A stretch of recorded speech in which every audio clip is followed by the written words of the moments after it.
नमस्कार. शासन चार यूट्यूब चॅनलवर आपलं सर्वांचं खूप खूप स्वागत आहे. तर आताची सर्वात मोठी ब्रेकिंग न्यूज म्हणजे सरकारी कर्मचाऱ्यांच्या वेतनात बंपर वाढ, होणार मोठा आर्थिक लाभ. त्या संदर्भात एपिसोडच्या माध्यमातून संपूर्ण अपडेट सविस्तरपणे पाहण्याला सुरू करूया. 8व्या वेतन आयोगाची सुधारित वेतन श्रेणी प्रस्ताव 8व्या वेतन आयोग समितीकडून तयार करण्यात आलेला आहे. सदर प्रस्तावानुसार किमान वेतन हे 54,000 इतके निश्चित केले आहे.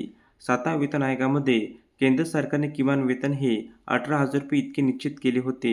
तर 8व्या वेतन आयोगामध्ये सदर किमान वेतन हे 54,000 रुपये इतके निश्चित करणे संदर्भात प्रस्ताव तयार करण्यात आलेला आहे.